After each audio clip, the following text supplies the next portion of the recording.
আসসালামু আলাইকুম। আমি ডাক্তার মোহাম্মদ নাহিদ হাসান।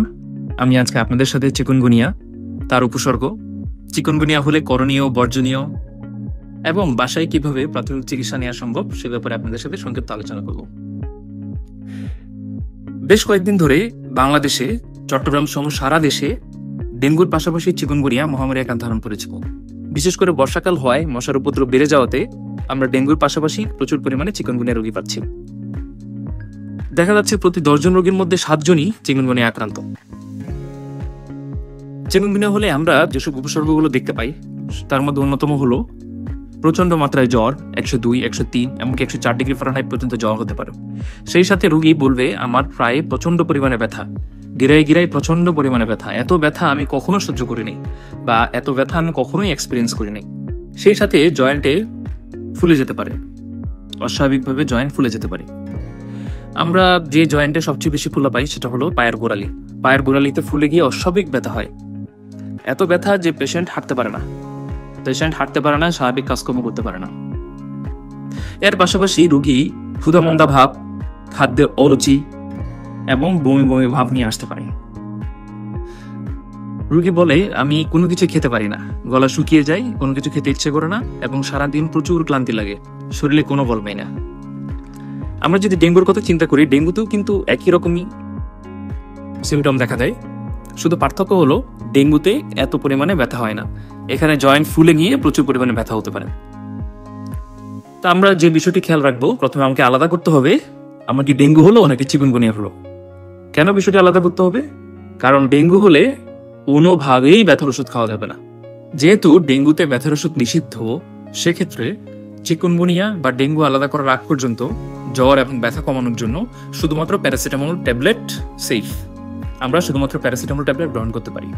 সেটা যদি 500 মিলিগ্রাম হয় 2টা করে 3 বেলা ভরা পেটে খাবো। আর যদি 1 গ্রাম নাপা 1 বা এস পাওয়ার এরকম ট্যাবলেট হয়, 1 গ্রামের ট্যাবলেট হয়, তাহলে আমরা একটি করে 3 বেলা ভরা পেটে ওষুধ খাবো। তারপর যদি আমরা ডেঙ্গু এক্সক্লুড করতে পারি, আমরা যদি ডেঙ্গু NS1 পরীক্ষা এবং সিবিসি করে কনফার্ম হতে পারি যে এটা ডেঙ্গু না বা ডেঙ্গুর মতো কোনো ধরনের লক্ষণ নেই, তাহলেই শুধুমাত্র আমরা চিকিৎসকরা ব্যথার ওষুধ পরামর্শ দেই। চিকুনগুনিয়া হলে আমরা প্যারাসিটামলের পাশাপাশি আমরা যেটা সাজেস্ট করি প্রাথমিক চিকিৎসা হিসেবে আপনারা বাসায় ঠান্ডা পানির শেক দিতে পারেন। আইস প্যাক থেকে শুরু করে অথবা বরফ ফ্রিজে রেখে কাপড় দিয়ে পেঁচিয়ে যেসব গিরা গিরা ফুলে যাবে সেখানে ঠান্ডা পানির শেক দিলে একটা সিমটোমেটিক রিলিফ পাওয়া যায়, ব্যথাটা কমে যায় এবং ফুলাও কমে যায়, অনেকাংশে ফুলাটা কমে যায়। এছাড়া প্রাথমিক চিকিৎসা হিসেবে বাসায় যেটা করতে পারেন সেটা হলো ডেঙ্গু হোক বা চিকুনগুনিয়া হোক, প্রচুর পরিমাণে তরল খাবার খেতে হবে। তরল খাবার বলতে আমরা যেটা বলি, যদি প্রেশার কম থাকে ওরসালাইন খেতেও পারেন, প্রতিদিন 1/2 লিটার পানিতে মিশিয়ে 2টা বা 3টা ওরসালাইন খেতে পারেন। তাছাড়া ডাবের পানি, স্যুপ অথবা তরল যে কোনো খাবার, ফলের রস ক্ষেত্রে খুব উপকারী। ফলের রসে প্রচুর পরিমাণে অ্যান্টিঅক্সিডেন্ট ভিটামিন থাকে, যেটা ভাইরাস জ্বর, যে কোনো ভাইরাস জ্বরে রোগ প্রতিরোধে ভালো ভূমিকা পালন করে।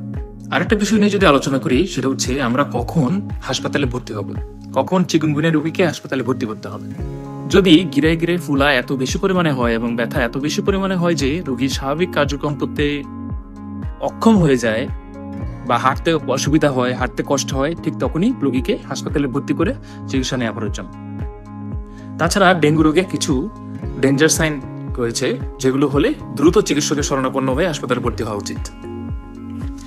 একটা হচ্ছে যদি সিকিসিতে অনুচক্রিকার পরিমাণ স্বাভাবিকের চেয়ে কমে যায়, যদি রোগী দিনে 4 বা তার চেয়ে বেশি বমি করে, যদি পেটে কোনো ব্যথা হয়, যদি মাড়ি দিয়ে বা শরীরের অন্য কোনো জায়গা দিয়ে রক্তপাত হয়, অনেক সময় পায়খানার সাথে রক্ত যেতে পারে অথবা প্রস্রাবের সাথে রক্ত যেতে পারে, সেক্ষেত্রে দ্রুত চিকিৎসকের শরণাপন্ন হওয়া উচিত। সর্বশেষে আমি একটা কথা বলেই শেষ করব, prevention is always better than cure. আমরা সবসময় চেষ্টা করবো আমাদের বাসার আশেপাশে কোনো জমে থাকা পানি না থাকে, ফুলের টবে যেন পানি জমে না থাকে সেদিকে আমরা সজাগ দৃষ্টি রাখবো। আমরা বিকালে যখন ঘুমাই তখন মশারিটা নিয়ে ঘুমানোর চেষ্টা করব অথবা মশা দমনে আমরা কার্যকরী পদক্ষেপ নেব। তাহলে ডেঙ্গু বা চিকুনগুনিয়া যেটাই হোক না কেন আমরা এখান থেকে আতঙ্কিত হব না।